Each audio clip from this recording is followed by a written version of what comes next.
വിശുദ്ധ പൗലോസ് അപ്പോസ്തലൻ റോമാക്കാർക്ക് എഴുതിയ ലേഖനം അധ്യായം 8 1 മുതൽ 6 വരെയുള്ള വാക്യങ്ങൾ. ആകയാൽ ഇപ്പോൾ യേശുക്രിസ്തുവിനോട് ഐക്യപ്പെട്ടിരിക്കുന്നവർക്ക് ശിക്ഷാവിധിയില്ല.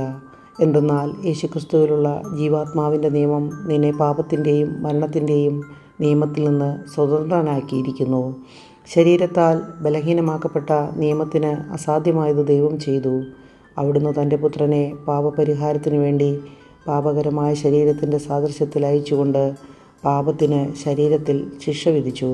ഇത് ശരീരത്തിൻ്റെ പ്രവണതകൾക്കനുസരിച്ച് ജീവിക്കാതെ ആത്മാവിൻ്റെ പ്രചോദനമനുസരിച്ച് ജീവിക്കുന്ന നമ്മിൽ നിയമത്തിൻ്റെ അനുശാസനം സഫലമാകുന്നതിന് വേണ്ടിയാണ്.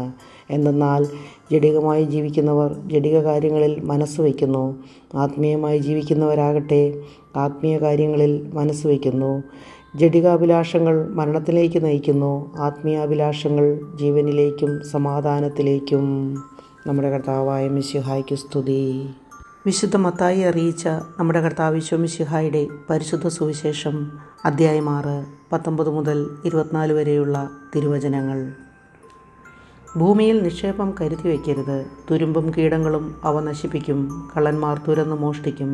എന്നാൽ സ്വർഗത്തിൽ നിങ്ങൾക്കായി നിക്ഷേപങ്ങൾ കരുതി വയ്ക്കുക.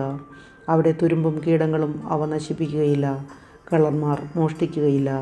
നിങ്ങളുടെ നിക്ഷേപം എവിടെയോ അവിടെയായിരിക്കും നിങ്ങളുടെ ഹൃദയവും. കണ്ണാണ് ശരീരത്തിൻ്റെ വിളക്ക്. കണ്ണ് കുറ്റമറ്റതെങ്കിൽ ശരീരം മുഴുവൻ പ്രകാശിക്കും. കണ്ണ് ദുഷ്ടമാണെങ്കിലോ ശരീരം മുഴുവൻ ഇരുണ്ടുപോകും. നിന്നിലെ പ്രകാശം അന്ധകാരമാണെങ്കിൽ അന്ധകാരം എത്രയോ വലുതായിരിക്കും. 2 യജമാനന്മാരെ സേവിക്കാൻ ആർക്കും സാധിക്കുകയില്ല.